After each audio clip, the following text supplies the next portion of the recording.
Salut les makers, j'espère que vous vous portez bien. Alors cette vidéo, elle va être un petit peu particulière et je m'en excuse un petit peu d'avance. Je fais une petite parenthèse tout de suite. J'ai pour le moment mon état de santé qui est un petit peu compliqué, donc je vais vous éviter une horreur visuelle. En plus que la période d'Halloween est déjà passée, donc ne m'en veuillez pas. Et puis cette vidéo va être très soft. Ça sera pas un tuto comme c'était prévu à l'origine, mais le truc est tellement fou que malgré ça, j'avais envie d'en faire une vidéo dédiée pour vous raconter une petite opportunité que j'ai eue grâce à PCBWay.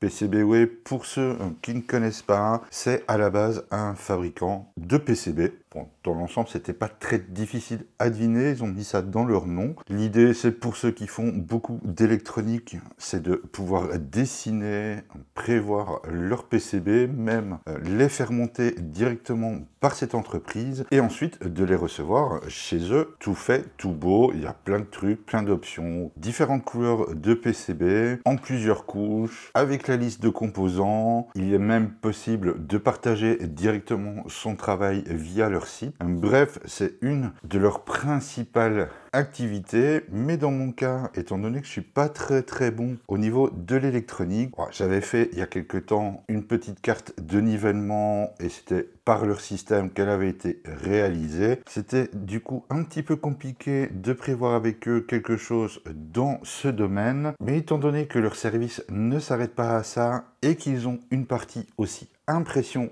3D, et bien du coup je leur ai demandé si à la place de faire des PCB, je pouvais pas profiter de leur service d'impression pour me faire un petit truc en SML. Et c'est à partir de ce moment-là où c'est parti un petit peu dans un délire total, où je pensais vraiment pas qu'ils allaient accepter mon coup de folie, mais je vais vous montrer ce qu'ils ont accepté de m'imprimer. C'est un truc de ouf, et si vous avez l'envie de vous amuser, essayez avant la fin de la vidéo de deviner la valeur de l'objet que j'ai fait imprimer chez eux. Bon, j'arrête les explications, je vous montre ça tout de suite. J'ai demandé à PCBWay s'il n'était pas possible d'imprimer en SML ce cover pour ma Creality K1. Alors elle a été imprimée en aluminium. J'ai malheureusement pas d'image, ça c'est dommage, de l'impression de cette pièce, mais je vous mets en gros comment ça fonctionne. C'est de la poudre de métal qui est fondue grâce à un laser et qui, au fur et à mesure de faire descendre le plateau, commence à créer votre pièce. Alors quand on voit la taille de la machine et le type de fonctionnement, il faut savoir que ça prend énormément,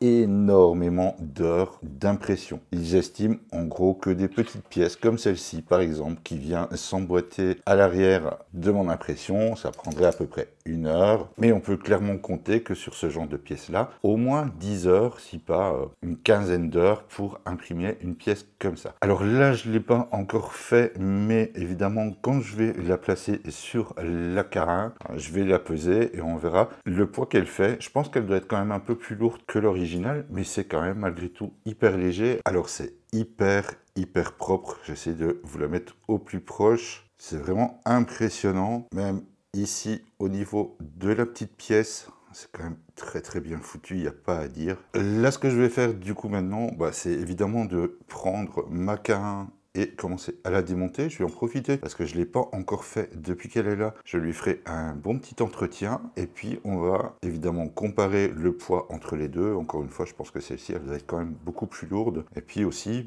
du coup, de la mettre à l'épreuve. Et qui sait, peut-être qu'à la fin, je vais peut-être aussi un peu la custom parce que là, elle est évidemment brute. Je ne sais pas encore ce que je vais faire avec. Peut-être noir. Bref, ça, on verra à la fin.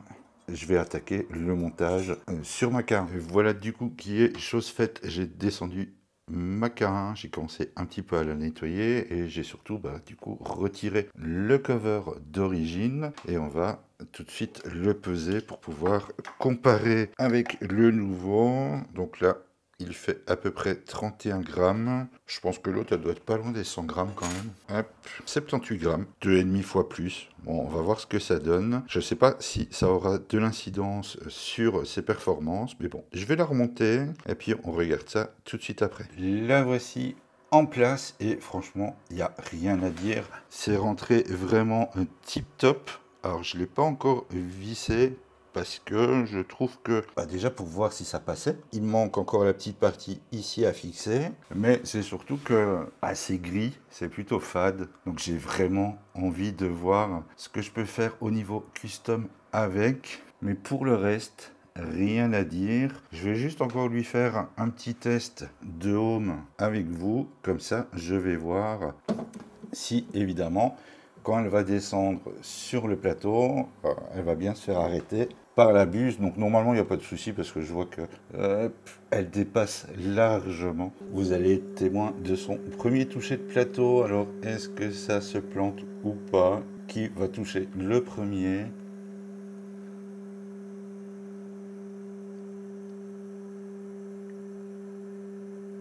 Pas aucun souci, donc on va pouvoir continuer un peu le custom de cette tête, encore une fois, grâce à PCBWay qui m'a vraiment permis de faire cette folie. Alors je ne sais pas si vous avez déjà l'idée du prix de cette tête, n'hésitez pas à la mettre en avance sans tricher dans les commentaires. Moi je vais faire son petit custom. Là voici maintenant custom, je l'ai simplement repeint en noir avec le logo au-dessus en doré. Or malheureusement avec les reflets c'est pas évident de le voir correctement. Alors encore une fois, tout s'est super bien passé pour la mettre en place. La seule petite difficulté que j'ai eue, c'est remettre ces petites vis ici. Comme elles sont vraiment très petites, il a vraiment fallu que j'appuie relativement fort pour pouvoir la glisser dedans facilement. Évidemment, il a fallu que je refasse la petite calibration pour la résonance, mais franchement, quand j'ai regardé la différence de chiffres entre avant et après, elle n'a pas vraiment bougé. Et maintenant, j'ai lancé pas mal de petits tests avec.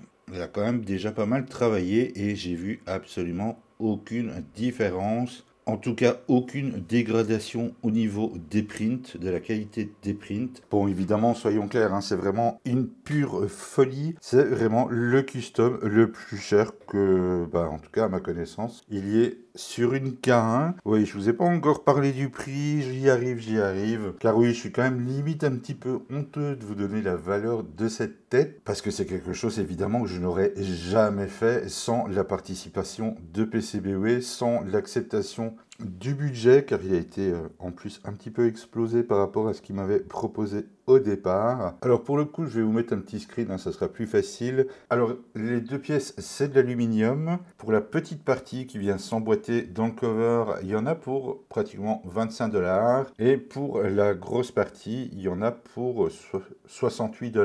Donc au total, on en est arrivé à 92 $. Ce qui fait à peu près 88 €. Il y a à peu près 30 $ de frais d'envoi, la TVA à peu près 25 $, ce qui fait un total de 147,84 $ pour ce cover. Oui, voilà.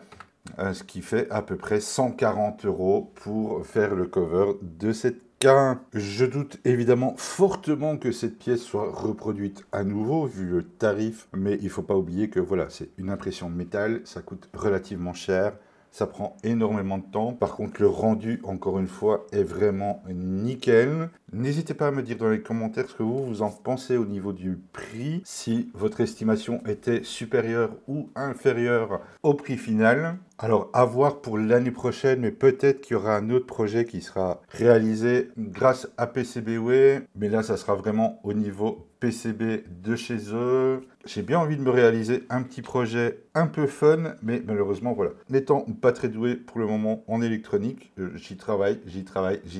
Et une fois que je serai sûr de mon coup, j'enverrai le PCB chez eux. Et pour éviter justement toutes les galères que j'avais rencontrées lors de la création de la carte, au niveau des envois et tout ça, un truc qui sera chouette, c'est que si celui-ci vous intéresse aussi, il sera directement dispo sur le site en partage. Vous pourrez le commander par exemple tout fait ou juste le PCB ou avec la liste des composants à trouver vous-même. Bref, ça on en reparlera vraiment pour l'année prochaine parce que j'ai vraiment encore une fois quelques petites difficultés pour l'instant. Là-dessus, je vous dis à bientôt dans une prochaine vidéo en espérant être dans une meilleure forme.